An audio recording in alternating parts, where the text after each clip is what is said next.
మనకు గుర్తొచ్చే పదం ఏమిటంటే కృప. ఏదైనా మనం ఒకటి చేయగలిగాము, నిలబడగలిగాము, సాధించగలిగాము అని అనుకుంటే ప్రతి క్రైస్తవుని నోట వచ్చే మాట ఏమిటంటే దేవుని కృప వలన నేను ఇది పొందుకున్నా, దేవుడు కృప వలన నాకు ఈ సహాయము కలిగింది, దేవుని కృప వలన మనము రక్షణ పొందాము. కాబట్టి కృప అనేటువంటి పదానికి మనం చెల్లించాల్సిన అవసరము లేదు. ఈ లోకంలో ప్రతిదానికి చెల్లించాలి, కానీ కృపకు చెల్లించే పని లేదు. అర్హత లేనటువంటి వ్యక్తికి అనుగ్రహించబడినటువంటి యోగ్యతే కృప. రక్షణకు పాత్రులముగా ఎంచబడినటువంటి వారము, ఉగ్రతకు నియమించబడినటువంటి వారము.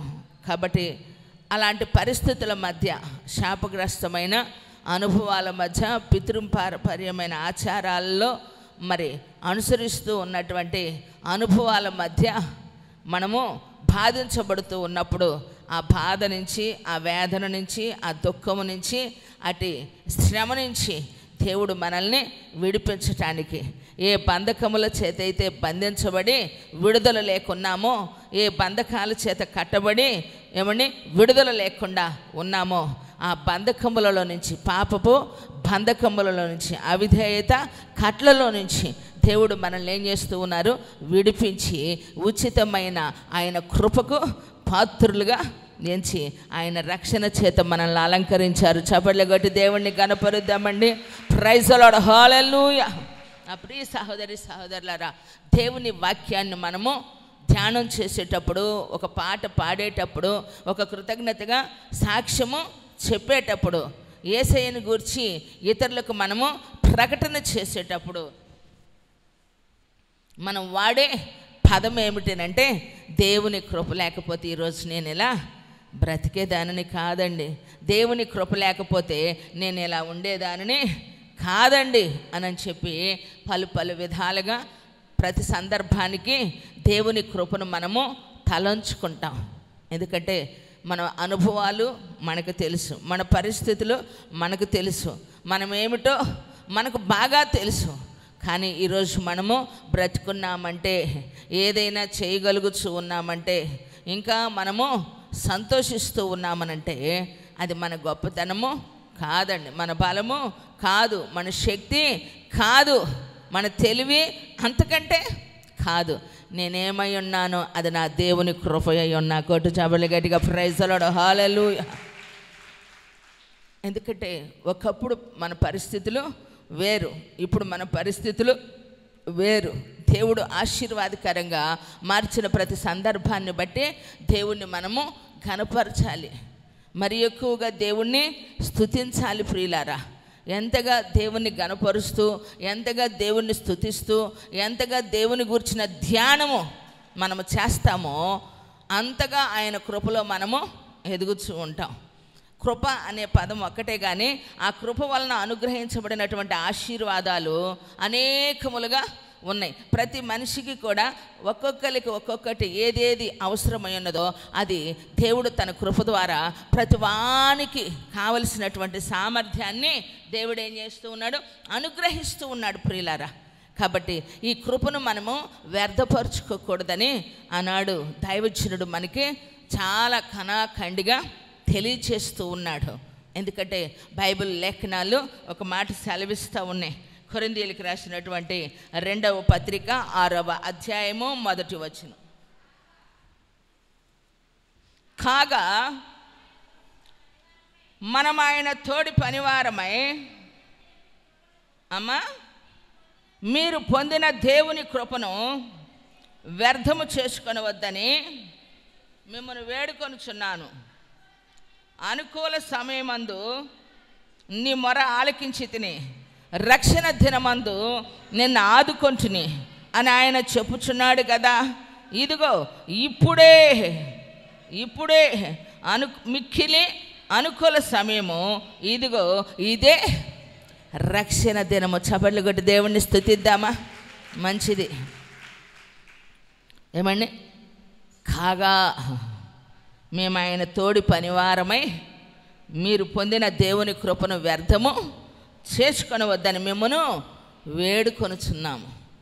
ఎంతోమంది దేవుని కృపను పొందుకొని దేవుని కృప ద్వారా ఆశీర్వదించబడి ఆ కృపలో తొలగిపోయేవారు ఉన్నారు ప్రియులారా.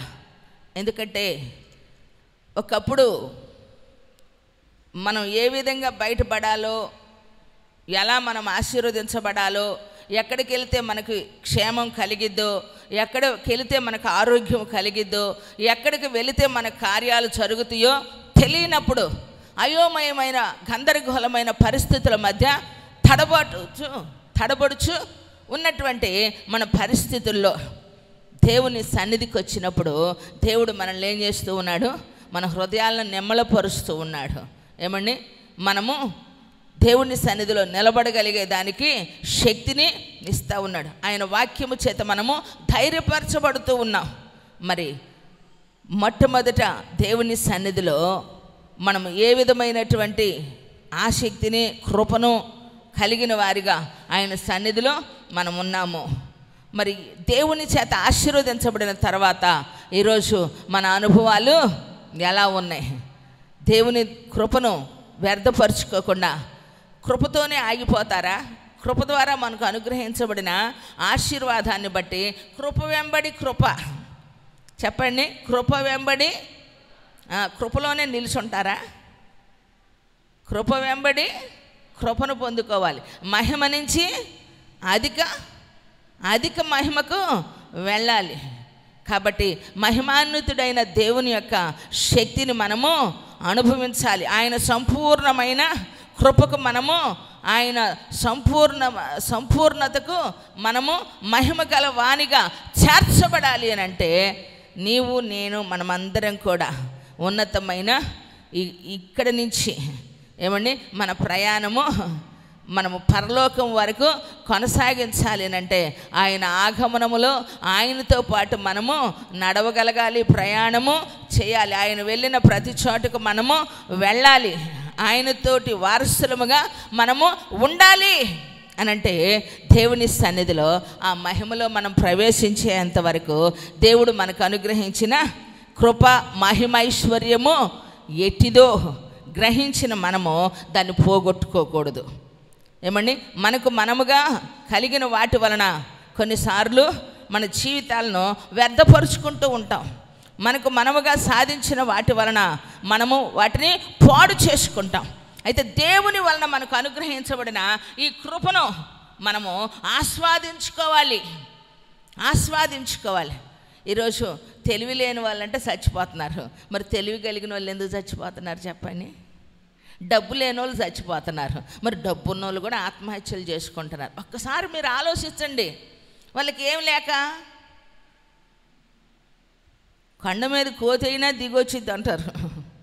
డబ్బు ఉంటే ఏమండి అన్నీ చేయొచ్చు అనుకునేటువంటి నినాదంలో ప్రపంచము వెళ్తూ ఉంటే మరి ఆస్తిపరులు, గొప్ప గొప్ప తెలివి కలిగిన వారు, చదువుకున్నవారు, అన్నీ తెలిసిన వారు ఈరోజు వారి బ్రతుకు మూలమున వారికి ఏం లేదు, క్షేమం లేదు, నెమ్మది లేదు, చచ్చిపోతున్నారు.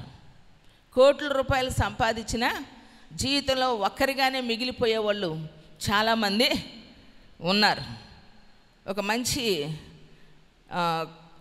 క్లాసులో ఉన్నటువంటి పిల్లలకి కొన్ని మోరల్ విషయాలు చెప్తూ ఉంటారు కదా, ఇలా అనే మనం ఎలా ఉండాలి అనేటువంటి కొన్ని సిచ్యువేషన్స్. అలాంటి సందర్భంలో ఒక వ్యక్తి అంటూ ఉన్నారు, బ్రతికున్నప్పుడు మనతో ఎంతమంది ఉన్నారు అన్నది కాదు, కానీ మనం చనిపోయిన తర్వాత మనతో ఉండేదానికి ఎంతమందిని మనం సంపాదించుకున్నాం అన్నటువంటిది కావాలి. సంతోషం వేస్తే కొట్టు, లేకపోతే వద్దులే, అర్థం కాకపోతే. బ్రతికున్నప్పుడు ఎంత సంపాదించుకున్నాము, ఎంతమంది మనతో ఉన్నారన్నది కాదు, మనము లేనప్పుడు మనతో ఎంతమంది మన కోసం ఉన్నారు, వాళ్ళే ఖచ్చితమైన వారు. అంతే మనం సంపాదించుకున్నంత. మిగతాదంతా అది మనిషి కొరకు చేసే పని. కానీ మనసుతో చేసేటువంటిది మనుషుల్ని గెలుచుకోగలిగిన వారిగా దేవునికి మహిమ కలుగునుగాక. అందుకే కొన్నిసార్లు ఏదన్నా చెప్పినప్పుడు విననప్పుడు అదే అనుకుంటా, వీళ్ళని నేను గెలుచుకోలేదు అనని. మాట విననప్పుడు ఏమర్థమైంది? మనమంటే గౌరవం ఉన్నప్పుడు వింటారు, గౌరవం లేనప్పుడు వినరు. దానికి మనము ఏదో టెస్టులు పెట్టాల్సిన అవసరంలా, దాని గురించి మనం ఏదో ఆలోచించాల్సిన అవసరము లేదు. ఇంట్లోనైనా అంతే, ఒంట్లోనైనా భయం ఉన్నప్పుడు, ఒక మనిషి పట్ల మరొక మనిషికి గౌరవం ఉన్నప్పుడు ఆ మనిషి చెప్పిన మాటను మనం ఏం చేస్తాము? శిరసాహమిస్తాం. అదే రెస్పెక్ట్ అన్నమాట. దేవుని సన్నిధిలో విధేయత చూపటం అనేటువంటిది. దేవుని సన్నిధిలో అలాగూ మనము బ్రతకాలి. ప్రభువారు ఏమంటున్నారు? అనుకూల సమయమందు నీ మొర ఆలకించాను, రక్షణ దినమందు నేను నిన్ను ఆదుకున్నా. ఎలాంటి సమయంలోనంటండి? ఎలాంటి సమయంలోనంట? అనుకూల సమయమందు నీ మొర ఆలకించాను, రక్షణ దినమందు నేను ఆదుకున్నా.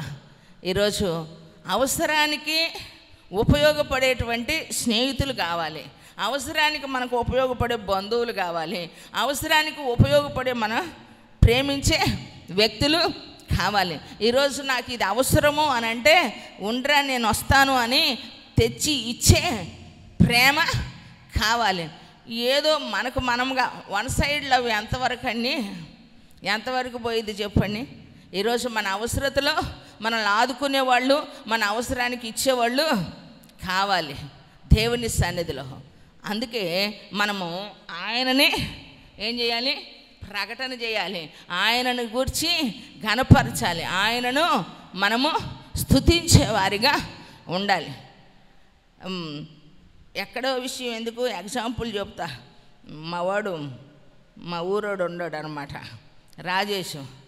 నేను పిల్లలతో అంటున్నా, వాడు ప్రార్థన చేయకుండా, చెప్పిన మాట వినకుండా చర్చి బయట రోజు 9ంటికి వచ్చి మొత్తం ఊడ్చి ఎంత నీట్గా పెట్టాడు ఒక నెల రోజులు. వెళితే అన్నాను, చర్చి ఓడవద్దని, చర్చి పని చేయొద్దని చెప్పిన మాట వినకుండా అన్నా. కానీ నేను చేయొద్దురా, నీతో పలకనరా అంటే, ఏం మాట అట్ట అంటావు, అనమాక, ఆ మాట అనమాక అన్నాడండి. చేయొద్దంటే మాట్లాడినంటే. మొన్న ఎలక్షన్లు ఓటింగ్ అయ్యింది కదా, గెలిచిన కాంచి ఓడవట్లా, కనపట్టలా. ఏందని అడగొచ్చుగా. తెలుగుదేశం గెలవాలని చర్చి ఊడ్చాడంట. అసలు ఎంత త్యాగం చూడండి, ఎంత మమకారం చూడండి. ఏమండి? తెలుగుదేశం గెలిచే దానికోసం తెలుగువాడిగా ఉన్నాడు కాబట్టి అభిమానాన్ని చాటుకున్నాడు. నిజంగా అతని ప్రార్థన కూడా దేవుడు విన్నాడు.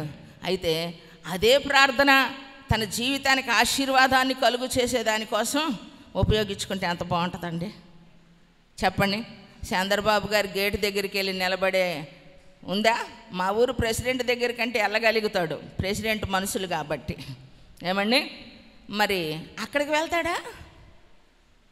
మన చర్చి తరపున వాళ్ళు ఎవరు జెండా కట్టాడు చూడండి. ఆడ లేచి వెళ్ళినప్పుడు ఈ మూల ఉంటుంది ఇంటి పైన, ఎంత ధైర్యమో చూడండి. జెండా కూడా కట్టాడు. అదేమంటే ఇంకా పోస్టులు పెడతా ఉంటాడు ఇష్టం వచ్చినట్టు. మంచిదే, దానికోసం మనం అంతగా ప్రాధేయపడితే నువ్వు ఎంతగా బ్రతుకుతున్నావు దానివలన. బ్రతికించేవాడు ఒకడో. ఏమండి? బ్రతికించే దేవుని వాక్యం కోసం మనము దేవుని కోసం బ్రతికి ఆరాటపడ్డాం. అదే తపన, అదే ఆసక్తి బలిపీఠం యొద్ద దేవుని సన్నిధిలో ఆయన పాదాలు పట్టుకుంటే నీ జీవితం ఎంత పరిమళించును, ఎంత సువాసనగా మారేను, ఎంత అందముగా ఉండేను. దేవుని సన్నిధిలో ఉన్నటువంటి మన జీవితంలో ఉన్నతమైన కృప మనం అనుభవించాలి. ఏమండి? వచ్చే ఫంక్షన్ తీసుకోకుండా ఉండాలి. ఒక కట్టు మాత్రమే తిండవు చర్చిలో, రేషన్ బియ్యం అని. మేము ఇప్పుడు కట్టుకు రేషన్ బియ్యమే వాడుకునేది. ఏమండి? ఫస్ట్లో రేషన్ బియ్యం తిన్నాం, నూకలు తిన్నాం దాదాపు 7-8 సంవత్సరాల దాకా. కృపలో ఇప్పుడు అన్ని రకాల బియ్యం మీరు తెచ్చిని తింటున్నాం. కొంచెం బాగలేని వాళ్ళు కూడా ఉన్నారు కాబట్టి మీరు అంత పేదరికంలో వండేటప్పుడు మేము గుర్తు రాలేదనుకో, మీ గుప్పిళ్ళ బియ్యం రానప్పుడు కొనుక్కొచ్చుకొనైనా తింటున్నాం. కానీ రాజేష్ అట్టు తింటాం. రేషన్ బియ్యం కూడా మోసుకురాడు, పుష్పాలు మోసుకొస్తుంటే పట్టుకోను. కానీ గవర్నమెంట్ ఇచ్చిన ప్రతి ఆసరా ఏమండి, వాళ్ళ అమ్మ పెన్షన్ తీసుకునేది, చక్కగా వాషింగ్ మిషన్ వచ్చింది అమ్ముకున్నాడు, ఏమండి అన్నీ తీసుకుంటాడు. అట్టు మాత్రమే తిండం. ఎందుకు? అట్లో రేషన్ బియ్యం వేస్తామని. ఏమండి అందుకని ఈ అబ్బాయి గారి కోసం మళ్ళీ ఒక అరకిలో బియ్యం వండిద్ది మా పుష్పక్క. అసలు తప్పు చేయటంలో ఏకీభవించేదానికి సరి చేయకుండా మా సిస్టర్స్ బోల్డ్ మంది ఉన్నారు. అలా ఏమండి సానుభూతి సిస్టర్లు బోల్డ్ మంది ఉన్నారు. సిస్టర్లో నేనంటాను సానుభూతి వద్దు. ఏమండి ఎప్పుడైతే ఇంట్లోనైనా ఏమండి వీధిలోనైనా ఉన్న మాటని కన్న బిడ్డలకైనా ఏమండి రక్త సంబంధికులకైనా ఖండించినప్పుడు మాత్రమే వారు భయపడతారు, వారు వింటారు. దేవునికి మహిమ కలుగును గాక. మీరు ఎవరి గురించి చెప్తే ఎవరు ఒప్పుకుంటారు? అందుకని పుట్టిన కాని చిన్నప్పటి నుంచి మా దగ్గర పెరిగాడు కాబట్టి వాడే నాకు example. Praise the Lord. Hallelujah. గట్టిగా చెప్పాలా? రెండు చేతులు ఎత్తి చెబుదామండి. హల్లెలూయా. ఎందుకంటే అభిమానం గుండెల్లో ఉండాలి, కానీ మరి బట్టలు చింపుకునే అంత, ప్రాణాలు తీసుకునే అంత, ఏమండి గుండెపోటు తెచ్చుకునే అంతగా ఉండకూడదు. దేవునికి మహిమ కలుగును గాక. ఒక వ్యక్తి చూశాడట, కేతూరానా కాంతారా అంట సినిమా. నేను ఎక్కడ చూడలే ఆ పోస్ట్, మరి యాడొచ్చిందో. కాంతారా సినిమా చూశాడట ఒకడు. చూసి ఇంటికి వచ్చి ఏమయ్యాడు చూడండి. కాంతారా సినిమా చూసినాడు ఏమండి కాంతివంతంగా మార్చబడాలిగా. నువ్వు ఒకటి తీసుకున్నావంటే దానివల్ల నువ్వేమి నేర్చుకున్నావు, ఒక చోటకు వెళ్ళావంటే, ఒక దానిని చేస్తున్నావంటే దానివల్ల నీకు ఏం ఉపయోగమో అన్నటువంటిది మనం ఆలోచించాలి. ఉపయోగము లేని వాటి కొరకు, అనవసరమైన వాటి కొరకు జీవితాలని పాడు చేసుకోకూడదు. చూడండి ప్రియులారా, వేసావా బాబు పెట్టేవాళ్ళు పాపం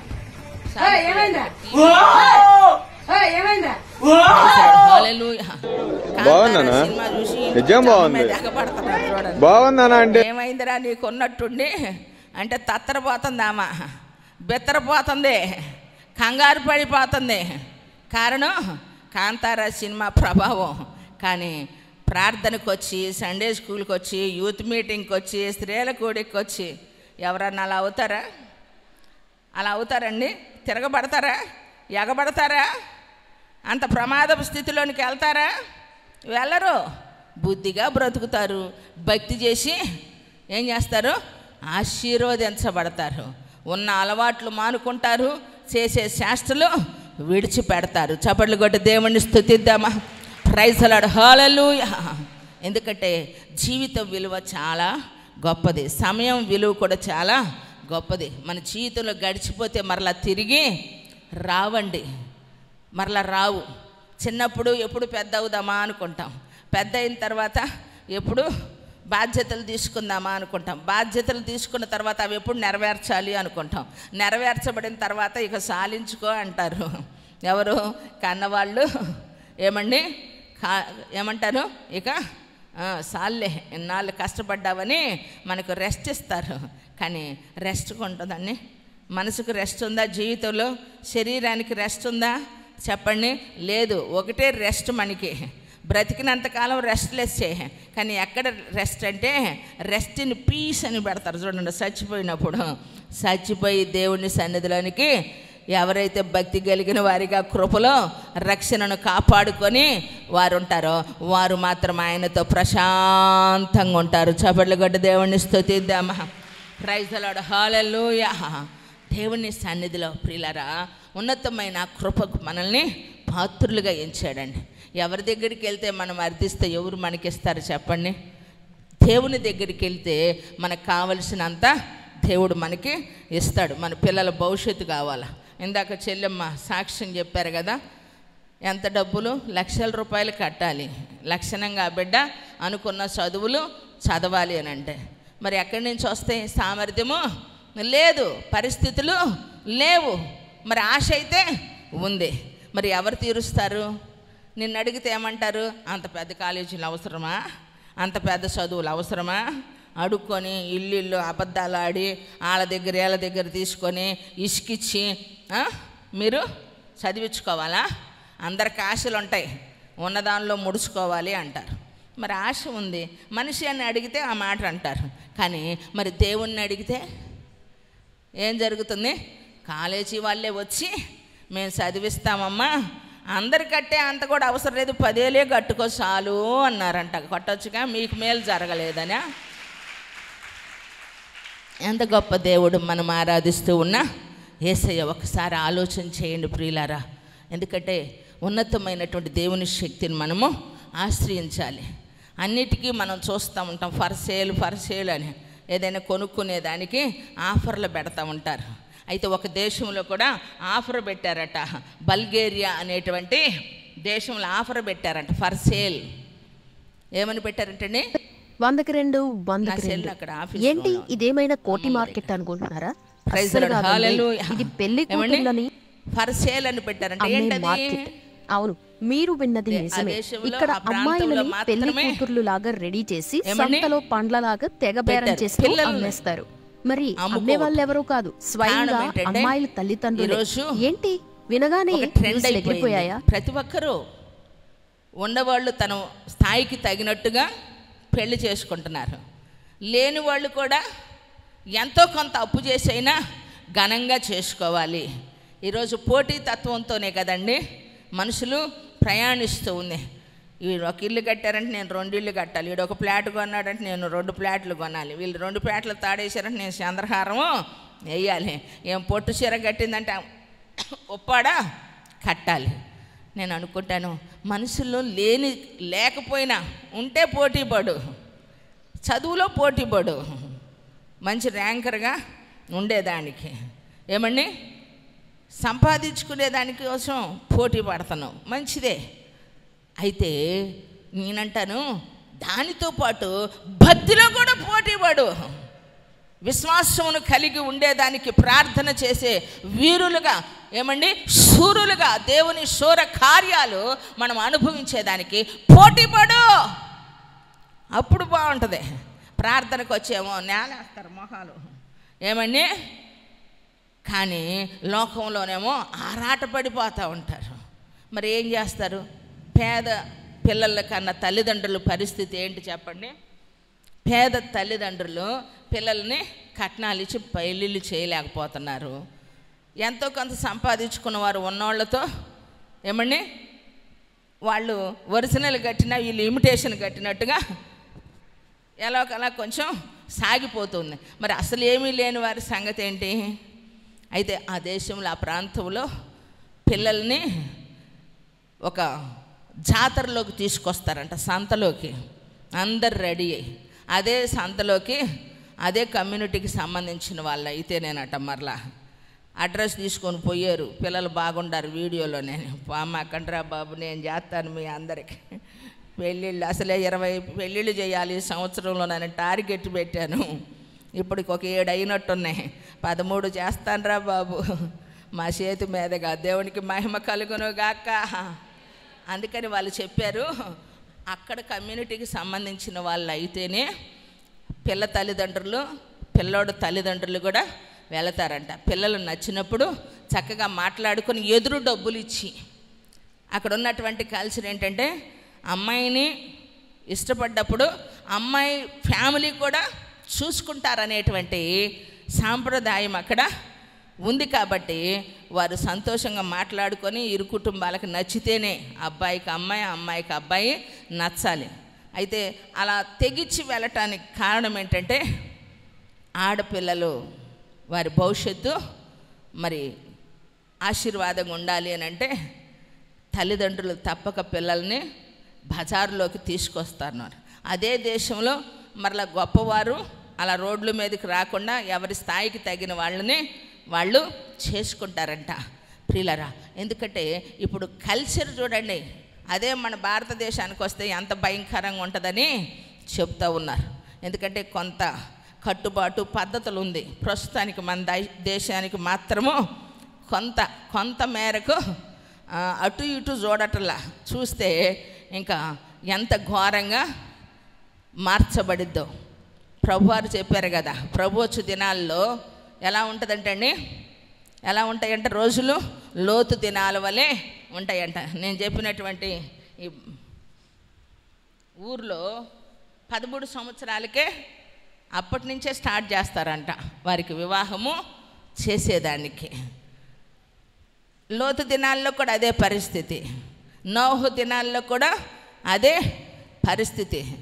మా చిన్నప్పుడు మా అమ్మ చెప్తూ ఉండేది 11 ఏళ్ళకి 9 ఏళ్ళకి ఏమంటే ఇక్కడ కూడా అలా పెళ్ళిళ్ళు చేసి తర్వాత ఫ్యామిలీలు అయినోళ్ళు ఉన్నారంట. అదే దేశంలో సాంప్రదాయం ఉందట, ప్రేమతో బిడ్డలు కని ఆ తర్వాత ఏం చేస్తూ ఉన్నారు, పెళ్లి చేసుకుంటారంట, లేదంటే విడిపోయే పరిస్థితులు.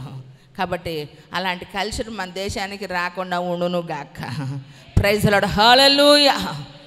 కారణం ఏంటంటే దేవుని సన్నిధిలో ఉన్నటువంటి మన జీవితంలో దేవుడు మనకిచ్చిన కల్చర్ను, దేవుడు మనకిచ్చిన కృపను మనం పోగొట్టుకోకుండా ఉండాలి అంటే ఉన్నతమైన దేవుని ఆశీర్వాదాన్ని మనం పొందిన కుటుంబాలుగా ఉండాలి. ఆయన సన్నిధిలో మనం మొరపెట్టుకుంటే ఏమండి, అట్టడుగున పడిన మనల్ని పెంట కుప్పల మీదనున్న దరిద్రులను దేవుడు అధికారులతో కూర్చుండబెడతాడంట. కోటు చాబర్లే గట్టిగా ప్రైజ్ ది లార్డ్, హల్లెలూయా.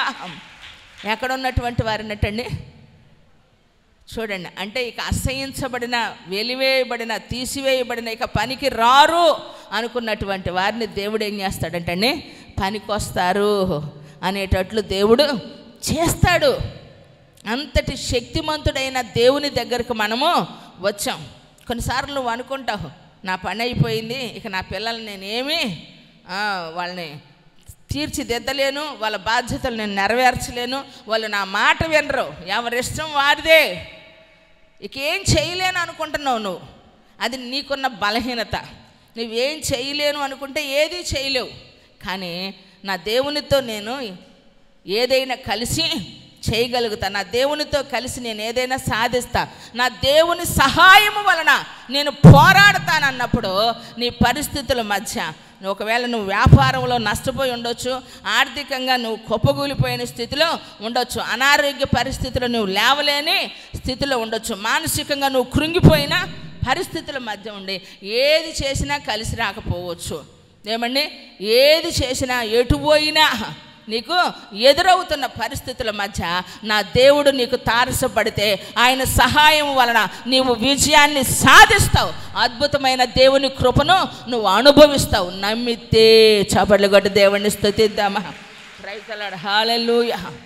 నా ప్రియ దేవుని సంగమా, దేవుడు నిన్నెంతో ప్రేమిస్తూ ఉన్నాడు, ఆయన నిన్నెంతో గమనిస్తూ ఉన్నాడు. కాబట్టి ఆ కృపను నీవు వ్యర్థపరుచుకోకూడదు. అనుకూల సమయమందు మనం ఆలకిచ్చే దేవుడు అండి. రక్షణ దినమందు ఏమండి దేవుడు మనల్ని ఆదుకుంటాడు.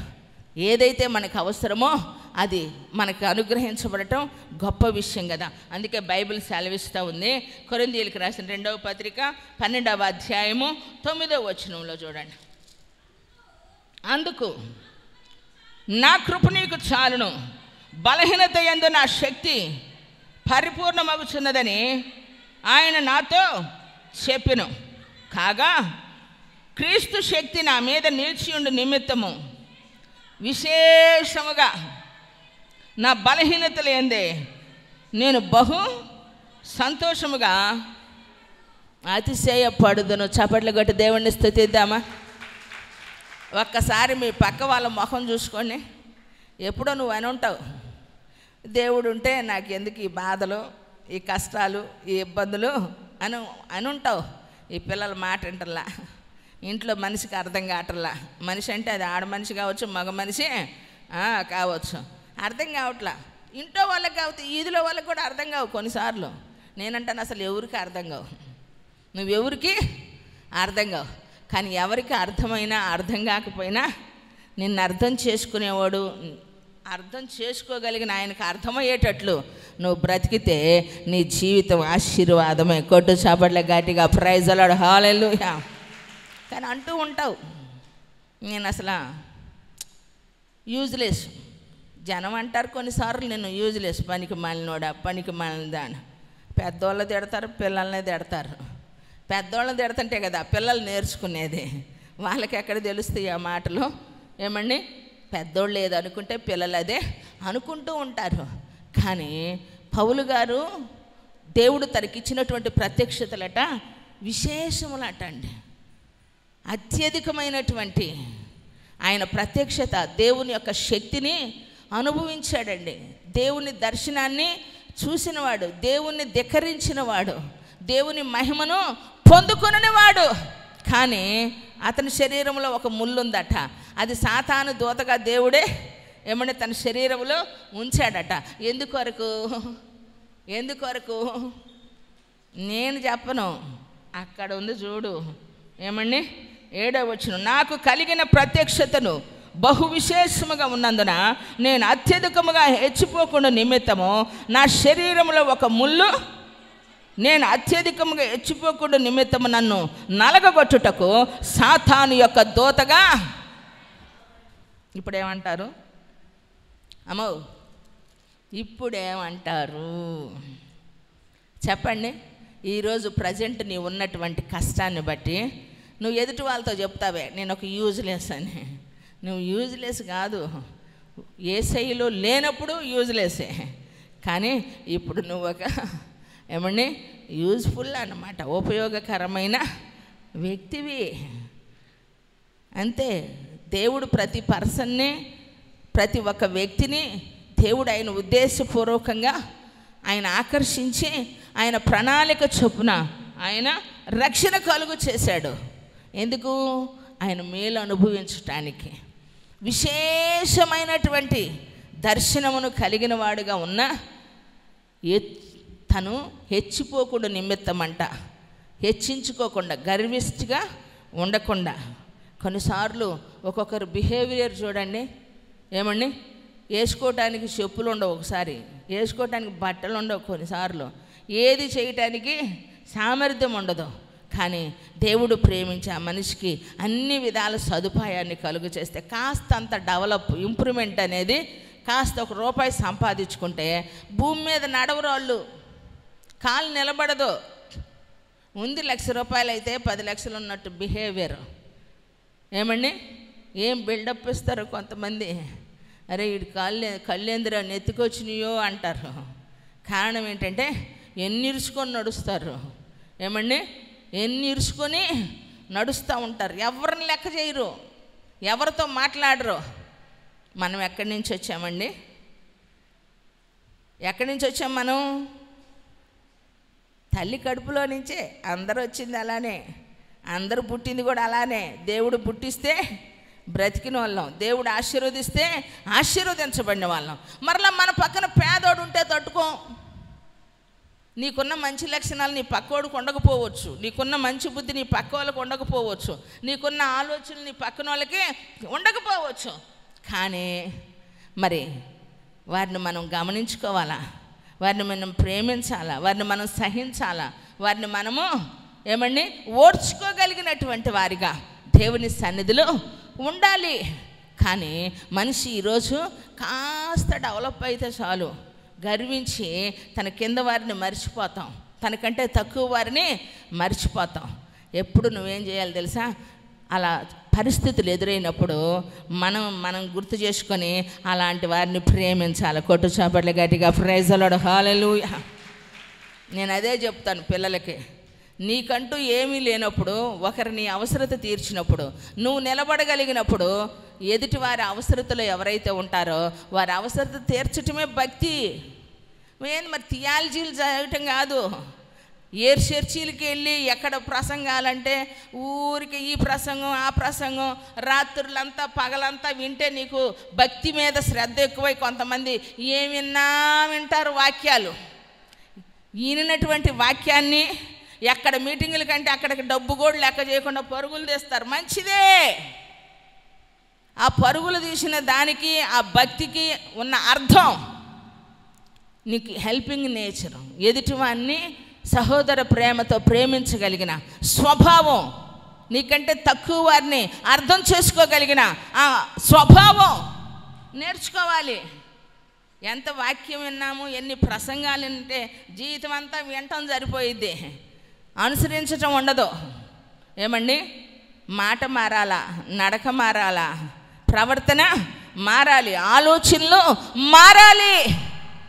ఎంత ఎదిగాము అని అంటే అంతగా ఆయన పోలికగా మార్చబడిందే మన ఎదుగుదల అంటే. కొట్టు చాపట్ల గట్టి కొట్టు. పుట్టుకతో ప్రతి మనిషికి ఒక్కొక్క లక్షణం ఉంటుంది. ఆ లక్షణాలు మారుకోవాలి. ఏమండి, ఎదుగుదల అంటే ఏమిటి? ఏమండి, దేవుని సన్నిధిలో నిలబడగలగటం. ఏమండి, ఎదుటివాడిని ప్రేమించటం, క్షమించటం, సహించటం. ఏమండి, పాపమును అసహించుకోవటం, ఎదుటివాడిని ఆశించకుండా ఉండటం, విశ్వాసం కలిగి ఉండటం, ప్రార్థనలో, సంఘములో, సహవాసములో అంటుకట్టబడటం, ప్రతి ఒక్క కార్యంలో మనము ఇన్వాల్వ్ అవ్వటం. భక్తి అంటే అది. ఏమండి, విశ్వాసం అంటే అది.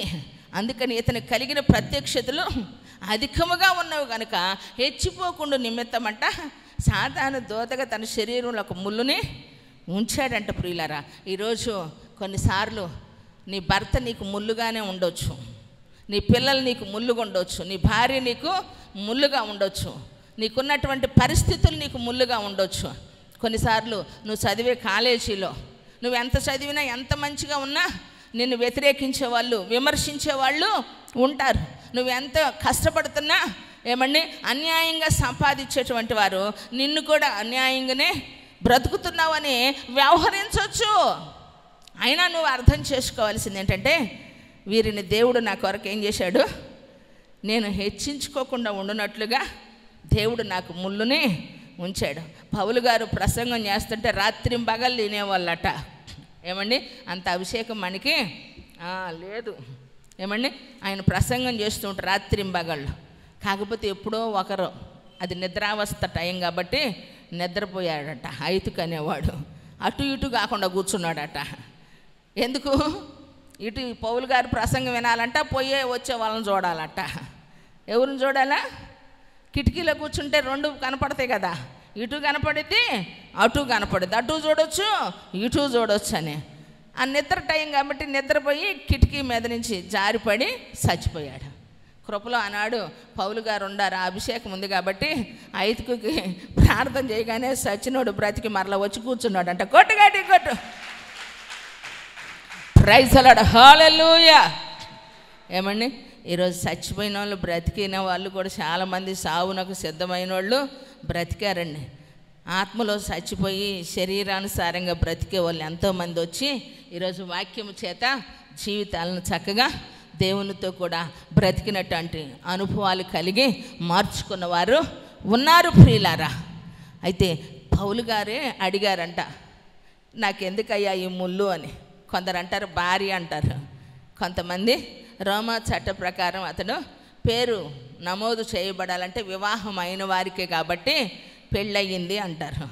ఏమండి, కొంతమంది ఏమో అనారోగ్యము అంటారు. ఎక్కువ యాక్సెప్ట్ చేసేది ఏంటంటే అనారోగ్యము. ప్రసంగం చెప్పినంత వరకు తన కంట్లో పుసి వచ్చేది కాదంటండి. కానీ ఎప్పుడు మౌనంగా ఉంటే, ఖాళీగా ఉన్న టైం కంట్లో పుసి వస్తూ ఉంటుందట.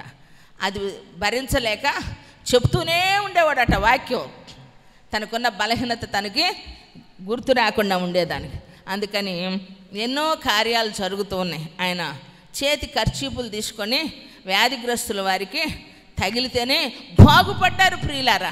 అంతటి కృప కలిగినటువంటి దైవజనుడికి ఒక ముళ్ళు ఉంది. ఏముంది? మీ బంగారు నోళ్ళతో చెప్పండి. ఒక ముళ్ళు ఉంది. అది అడిగాడంట, ప్రభువా ఎన్నో కార్యాలు చేస్తున్నావు, ఎంతో దగ్గరగా ఉండవు, మరి నాకు ఎందుకయ్యా ఈ ముళ్ళు, ఇది తీసేయవా అని అంటే, ప్రభువారు ఇతడు ముమ్మారు ప్రార్థన చేస్తే ముమ్మారు చెప్పిన దేవుడు మాట ఏంటంటే, నా కృప నీకు చాలును, నా కృప నీకు చాలును, నా కృప నీకు చాలును. మీ పక్కకు షేక్ అండి. ఇప్పుడు నీకు ఏ ముళ్ళు ఉందో నీకు తెలుసు. ఏమండి, ఏం చెప్పాలి ఇప్పుడు? కిరణ్ జాన్పాల్కి చెప్పాలా, జాన్పాల్ మాధవ్కి చెప్పాలి, మాధవ్ జాన్పాల్ చెప్పాలి. డబుల్. నా కృప నీకు చాలును. పౌలు గారితో చెప్పిన మాట ఏంది అప్పుడే వదిలేశారా? దేవుడు నీతో చెప్తున్నాడు, దేవుని కృప నీకు చాలు. చప్పట్లు కొడదామా? అలా మనం ఉన్నామనుకోండి, ఆల్ నైట్లో నోకరాజు గారు చెప్పిన మాట నెరవేరిద్దా? భర్తలు భార్యలు మెడబొట్టుకుంటారంట. ఏమండి, భార్యలు ఏం చేస్తారు? మెడకాయ అందదుగా, తలకాయ అందదు కాబట్టి జుట్టు పట్టుకొని షర్టు పట్టుకుంటారంట. పాప మీరు రాలేదులే. కొంతమంది పెట్టుకొని చూడండి. ఒక వ్యక్తి బాగా చెప్పారు అని, చెప్పే వ్యక్తి చెప్పారని అంటే ఎంత గొప్ప మనసు ఉంటేనో, అలా పిలిచి చెప్పిస్తున్నామంటే ఎంత మంచి మనసు ఉంటేనో, దాన్ని మీరు కూడా అవలంబిస్తే ఎంత ఆశీర్వదించబడతారు. ధన్యులు మీరే. కొట్టు చాపట్ల గట్టి కొట్టు. తెలుసా ప్రియులరా? ఎందుకంటే ఒక్కొక్కరిని ఒక్కొక్క అనుభవంలో ఒక్కొక్క పరిస్థితులు గుండా దేవుడు పట్టుకుంటారు. మన పరిస్థితులు వాళ్ళకుండవు, వాళ్ళ అనుభవాలు మనకి ఉండవు. కాబట్టి అలా షేర్ చేసుకోగలిగినప్పుడు నేను చెప్తున్నాను కదా, సేవ్ అవుతూ ఉంటాం. షేరింగ్ ఉంటే సేవింగ్ ఉంటుంది. కాబట్టి అన్ని విధాల సేవింగ్స్ ఉంటాయి. దేవునికి మహిమ కలుగును గాక. కాబట్టి పౌలు గారినే దేవుడు అన్నాడంటే నా కృప నీకు చాలును. కాబట్టి ఏ పరిస్థితిలోనైనా దేవుణ్ణి బట్టి నేనేం చేస్తాను? అతిశయిస్తా, ఆయన బట్టి సంతోషిస్తాను.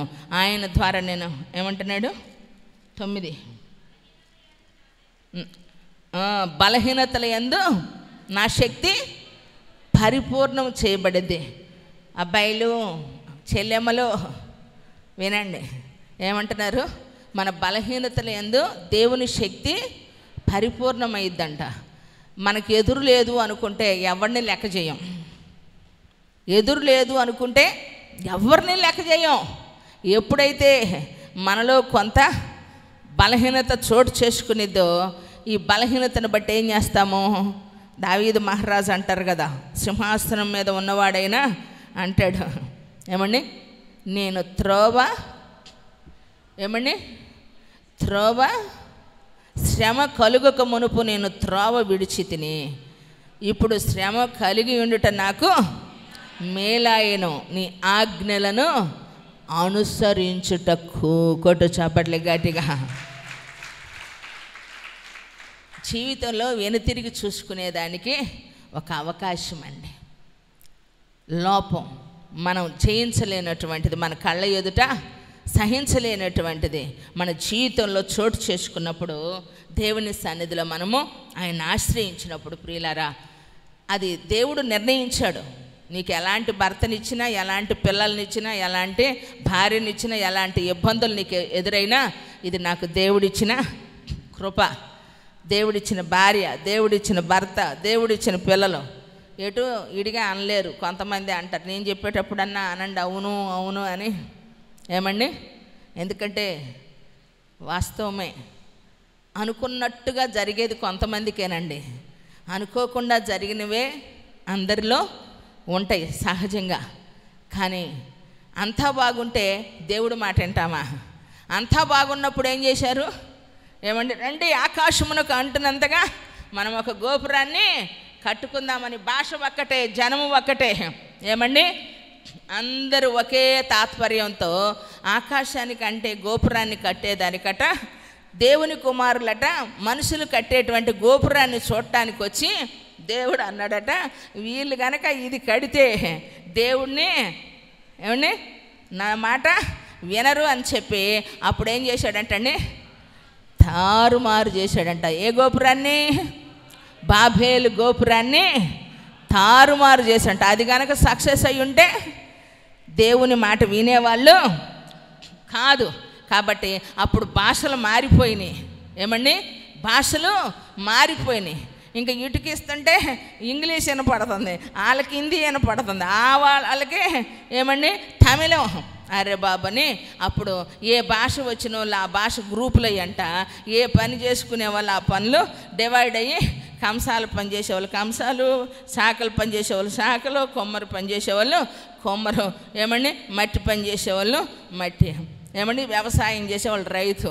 మరి రైతు రెడ్డి ఎట్టయ్యాడో ఏమండి తెలియదు, కమ్మూరు అని ఎట్టొచ్చిందో తెలియదు, కానీ పనులను బట్టి కులాలు, వృత్తులను బట్టి కులాలు ఏర్పడి భాషలను బట్టి తెగలుగా మారిపోయి అక్కడ తారుమారు చేయబడిన జనము ఈరోజు ప్రపంచం అంతా కంపించిపోయినాయి అన్నమాట. కొట్టు ప్రైజ్ ది లార్డ్, హల్లెలూయా. అందుకే కానీ 2 కులాలు, ఆడ మగ. ఏమండి కులాలు దేవుడు పెట్టలేదండి, మన వృత్తులను బట్టి కులాలు మనము ఏర్పరచుకున్నాం. పూజ చేసేవాళ్ళు ఉన్నారు కాబట్టి లేవి గోత్రానికి వాళ్ళు పాస్టర్లు, యాజకులు అయ్యారు. ఇక్కడ పూజ చేసేవాళ్ళు పూజారులు అయ్యారు. ఇలా మనుషులు పెట్టుకున్నటువంటివి కులాలు అనేటువంటివి, మతాలు మనుషులు నిర్ణయించుకున్నారు. ప్రియులారా, ఒకే మతం, ఒకే జనం, ఒకే మాట దేవుడు మనిషికి దేవుడు సృజించినప్పుడు, అయితే దేవుని మహాకృప మరలా ఆయన మన జీవితంలో అనుగ్రహించారు. దేవునికి మహిమ కలుగును గాక.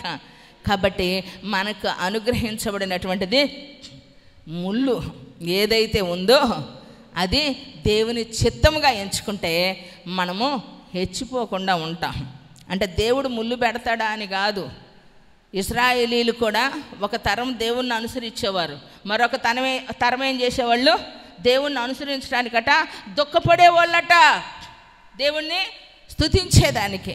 అలా మనుషులు తమ ఇష్టానుసారంగా వారు ఇష్టానికి, వారి అలవాట్లకి, వారి ప్రవర్తనకి తమను తాము అప్పగించుకొని పాపం అనేటువంటిది దేవుడు సహించలేనంతగా వారి దోష శిక్ష వారి మీద ఏలుబడి చేసినప్పుడు దేవుడు వారిని ఏం చేశారంటే విడిచిపెట్టాడంట. ప్రియులారా, విడిచిపెట్టాడట. కారణం ఏంటంటే మనిషిని మనిషిగా దేవుడు మార్చటానికి దేవుడు ఏం చేశాడు, మనిషిగా తన స్వరూపాన్ని మార్చుకున్నాడు. మరి మనము మనుషులమైన మనము మృగాలుగా బ్రతుకుతున్నాం.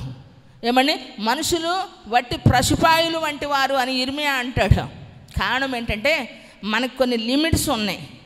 ఏదైతే చేయాల్సిన దానికంటే ఎక్కువ చేస్తామో, ఒక మాట చెప్పాలంటే తినాల్సిన దానికంటే తింటే అతి, ఖర్చు పెట్టుకోవాల్సిన దానికంటే ఖర్చు పెట్టుకుంటే అతి, ప్రేమించాల్సిన దానికంటే ప్రేమిస్తే అతి.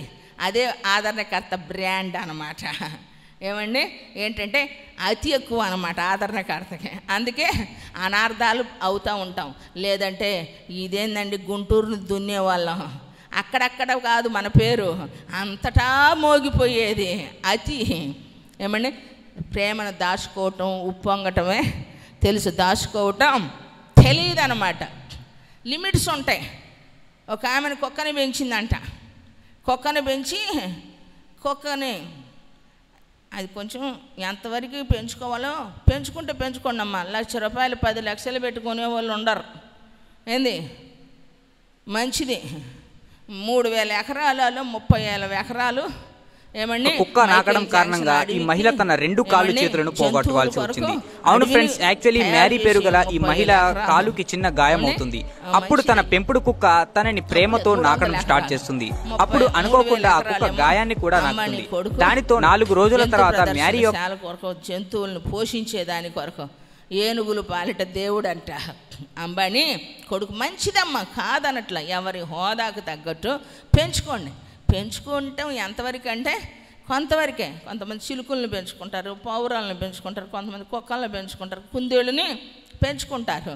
మంచిదే, సంతోషం. అయితే వాటి మీద ఉన్న మమకారం ఎంతవరకు అంటే కొంతవరకే. ఒక ఆమెకి ఏమండి, ఈమెకి ప్రేమ ఎక్కువైపోయి మూతులు నాకి పడేసిందంట.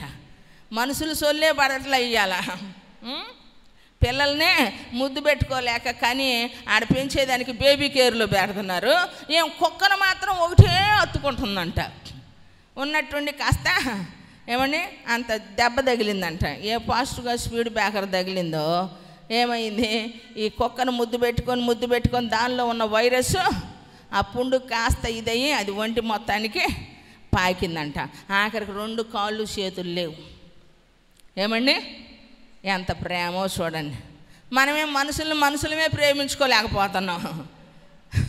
అయ్యో పాపం, ఎంత కర్మ.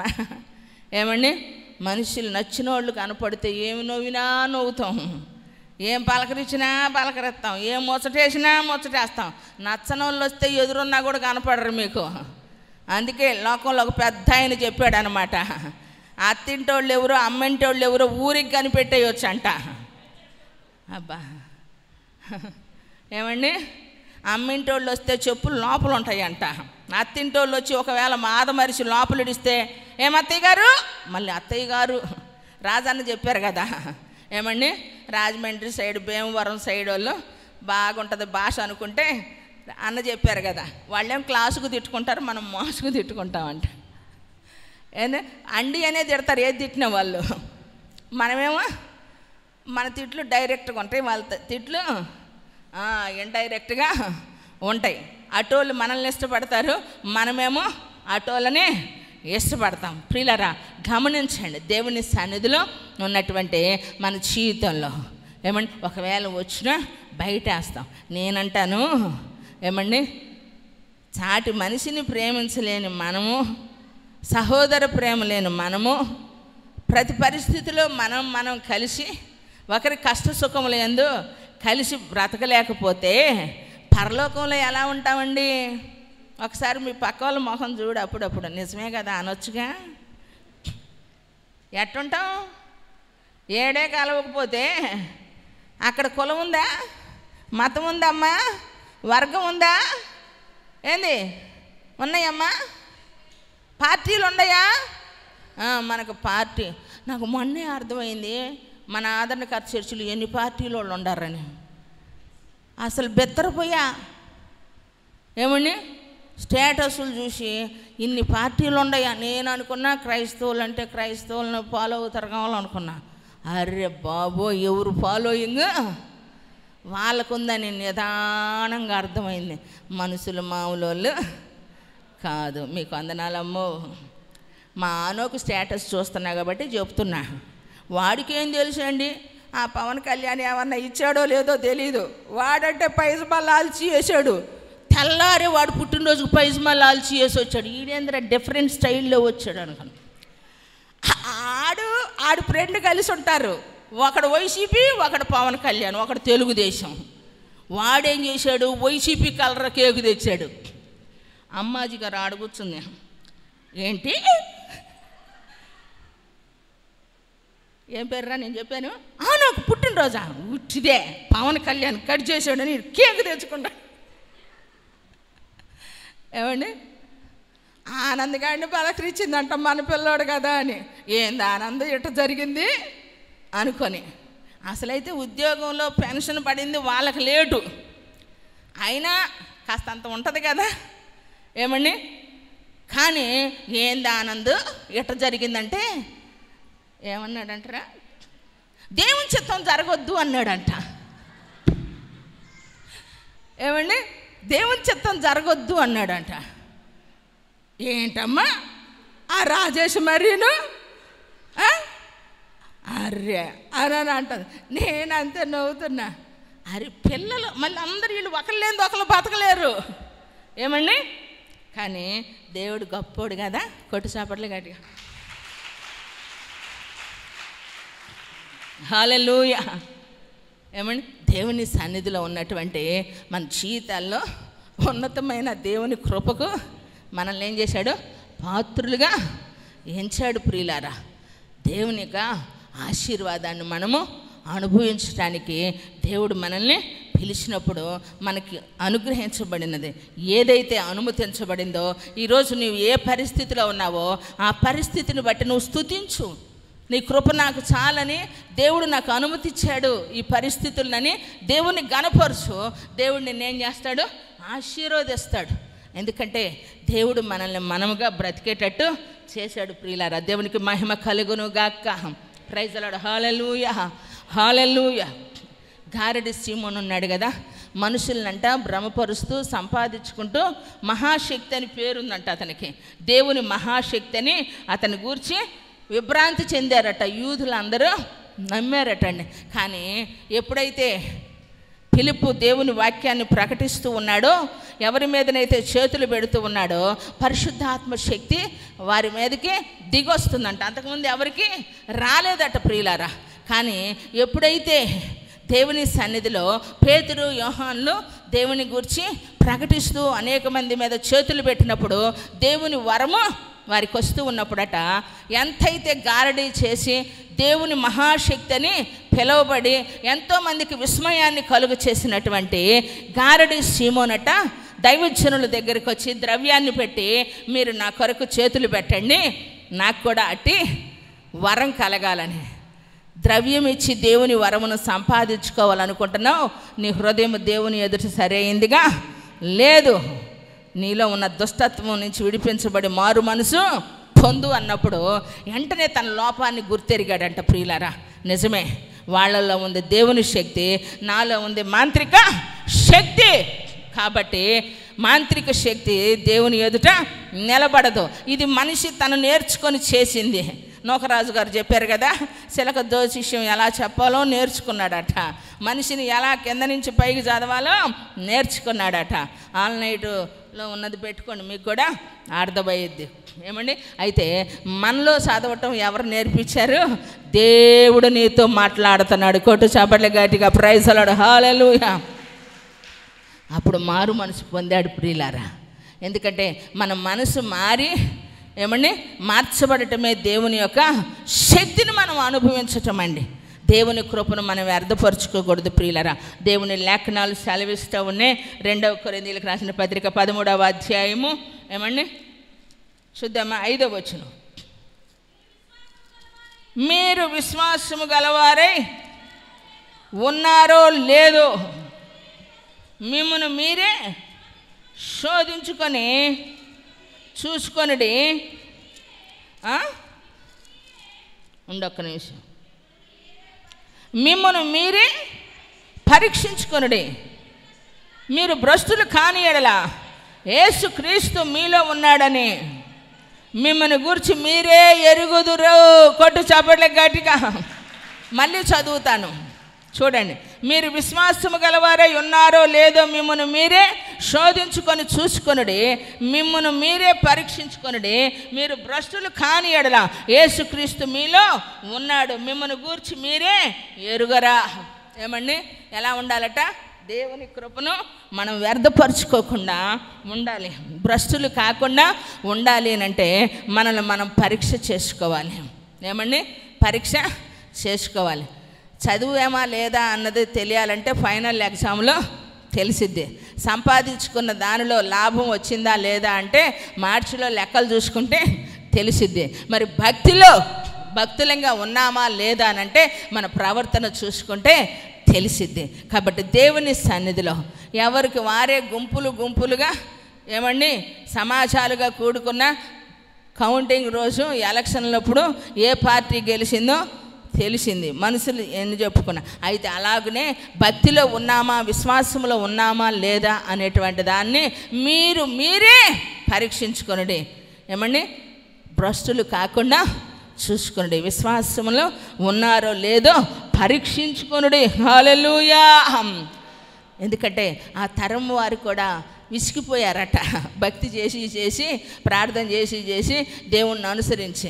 అందుకని తమ ఇష్ట దైవాలను వారే ఏర్పరచుకొని స్తుతించి వారి కొరకు ప్రతిమలను ఏర్పాటు చేసుకుంటే దేవుడు అన్నాడట, వారిని నేను వ్యతిరేకిస్తున్నా, వారిని నేను ఇష్టపడట్లా, వాళ్ళని నేను బహిష్కరిస్తున్నా అని చెప్పి వీళ్ళు నా మాట వినటల్లా రాజులు, న్యాయాధిపతులు, ప్రవక్తల్ని ఏమండి సేవకుల్ని నియమించి ఇన్ని విధాలుగా వీరిని నాయకత్వపు క్రమంలో నడిపించిన వీరికి బాధపడటల్లా, భక్తి అబ్బటల్లా, దేవుని శక్తి ఆశ్రయించటల్లా. ఎందుకంటే ఒకరు భక్తి ఉందని విశ్వాసం లేకపోతే క్రియలు లేనట్టు. ఏమండి, ఒకరు విశ్వాసం ఉందని క్రియలు లేకపోతే అది భక్తి కాదు. విశ్వాసముతో కూడిన క్రియలు ఉంటే మనలో భక్తి ఉన్నట్టు. వీరు ఇష్టం వచ్చినట్లు ప్రవర్తించేసరికి దేవుడు కోపం వచ్చి హోషేయాను పిలిచి అంటున్నాడంట, హోషేయా నువ్వు వెళ్ళు, ఒక వ్యభిచారపు స్త్రీని నువ్వు పెండ్లి చేసుకొని ఆమె వల్ల కలిగిన సంతతి వీరిని ఏలుబడి చేసిద్ది అప్పుడు వీళ్ళకు బుద్ధి వచ్చిద్దని చెప్పినప్పుడు మారు మాట మాట్లాడకుండా హోషే అంట ఒక వ్యభిచారి అయిన స్త్రీని పెళ్లి చేసుకుంటే ఆమెకు దేవుడు ఏమండి పుట్టిన కుమారుడి కంట హోషేతో అన్నాడంట ఎజ్రాయేలు అని పెట్టమన్నాడంట. ఏమండి అంటే వీరిని నేను శిక్షిస్తున్నాను అని చెప్పి మరలా ఆమె వలన ఒక కుమారుని కంటే ఆమెకు పుట్టిన బిడ్డకంట పేరు పెట్టమన్నాడంట. ఏమిటనంటే లోరు హామా అని పెట్టమన్నాడంట. దాని అర్థం జాలి నొందనది. అంటే దేవుని ద్వారా వీళ్ళు జాలి నొందపడకుండా శిక్ష పొందుతున్నారంట, వేధించబడుతున్నారు, కష్టాన్ని అనుభవిస్తూ ఉన్నారు. అలాగే మరలా ఒక కుమారుడు కలిగాడంట, ఒక ప్రవక్త అండి. దేవుడి మాటకు లోబడి ఒక వేశ్యను చేసుకోమంటే చేసుకొని ఆమె సంతతిని ఏలుబడి చేస్తే వీరికి బుద్ధి వచ్చింది. వీరు ఇష్ట దైవాలని ఇష్టం వచ్చినట్టు వ్యాపారాన్ని ఇష్టం వచ్చినట్టు మోసాన్ని అవిధేయతలో ఉన్నారని దేవుడు వారినట విడిచిపెట్టాడంట శిక్షించేదానికి. జాలి పడకుండా కొన్నిసార్లు ఎంత చెప్పినా వినకపోతే దేవుడు ఏం చేస్తున్నాడండి విడిచిపెడుతున్నాడు. అయ్యో దేవుడికి జాలి లేదా అంటున్నావు. జాలి పడినప్పుడు నువ్వు జాలి పడట్లా, నువ్వు ఏడ్చినప్పుడు నువ్వు ఆయన ఏడిస్తే నువ్వు నవ్వుతున్నావు.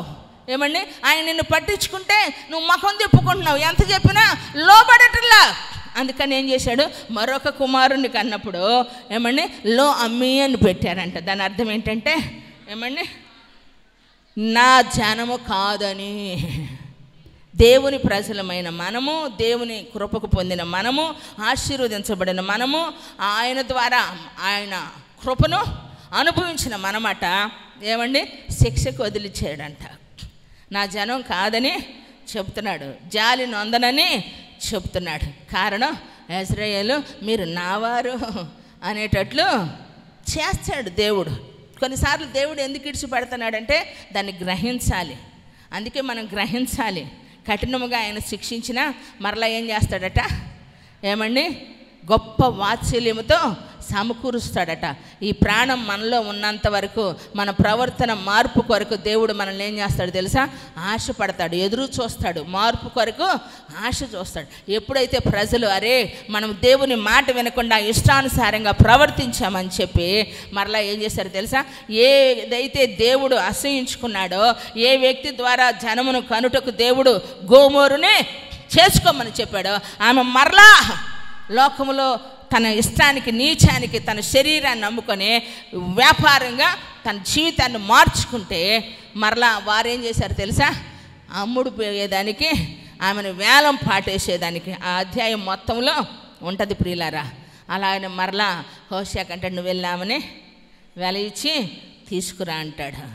ఏమండి తీసుకొచ్చి మరలా ఆయన దానిగా ఉంచుకున్నాడు, కానీ ఆయనతో కలిసి బ్రతికేదానికి ఆమెతో ఉండలేదు. అంటే దాని మీనింగ్ ఏంటంటే ప్రియులారా, దేవుని సన్నిధిలో అర్థం ఏమిటంటే ఆమె తన ప్రవర్తన మార్చుకోవటానికి ఇష్టపడకపోయినా ఆమె బానిసగా మళ్ళీ తన బ్రతుకులో ఎంచబడినా అమ్ముడు పోయేదానికి వర్తకునికి ఇచ్చిన మరలా తెచ్చుకునేదానికి ప్రభువారు అంటారు కదా, ఎడవబడిన భార్యను పురుషుడు రప్పించినట్లుగా, దుఃఖాక్రాంతురాలైన తన భార్యను పురుషుడు రప్పించినట్లుగా నేను మిమ్మల్ని ఏం చేస్తున్నాను ప్రేమిస్తున్నా. కొట్టు చేపట్లు గట్టిగా ప్రైజ్ అలాడు హల్లెలూయా. ఎంత గొప్ప ప్రేమ చూడండి.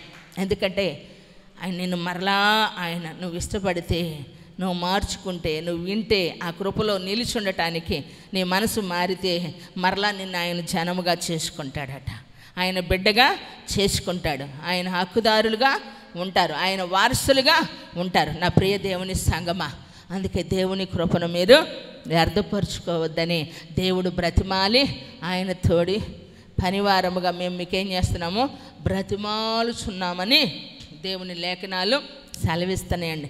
దేవుని సన్నిధిలో ఉన్నటువంటి మన జీవితంలో ఆయన కృపను వ్యర్థపరుచుకోదు. మనకి ఏది కావాలన్నా యేసయ్య పాదాలు పట్టుకుందామండి, ప్రభు మనకి ఇస్తారు. ఆయన అనుకూల సమయం అందంట కావలసిన సహాయాన్ని దేవుడు మనకు అద్భుతంగా చేస్తాడు. అంతేకాని దేవుని సన్నిధిలో మనము వేరుగా చూడాల్సిన అవసరం, దిక్కులు చూడాల్సిన అవసరం, వేరు మార్గాలు చూడాల్సిన అవసరము లేదు ప్రియులారా. ఉచితమైన దేవుని కృపకు పాత్రులుగా ఎంచిన మనల్ని ఆ కృపలో నిలిచి ఉందాము. దేవుడు నిన్ను, నీ కుటుంబాన్ని, నీ వ్యక్తిగత జీవితాన్ని, ఆత్మీయ జీవితాన్ని వృద్ధి పొందించును గాక. చిన్న ప్రార్థన చేసుకుందామా. ప్రేమ స్వరూపే పరిశుద్ధుడా, నీ వందనాలు. చేరువచ్చిన ప్రతి బిడ్డను మీ చేతులకు అప్పగిస్తూ ఉన్నా. నీ సన్నిధిలో నీ బిడ్డలను బలపరిచి బిడ్డల హృదయపూర్వకమైన అర్పణ అర్పిస్తూ ఉండగా వారు ఇచ్చిన కొలది వారిని హెచ్చించి సర్వసమృద్ధి కలిగిన వారే నీ సన్నిధిలో స్థిరపరచమని యేసు నామమున అడుగుచున్నాము తండ్రి. మంచిది.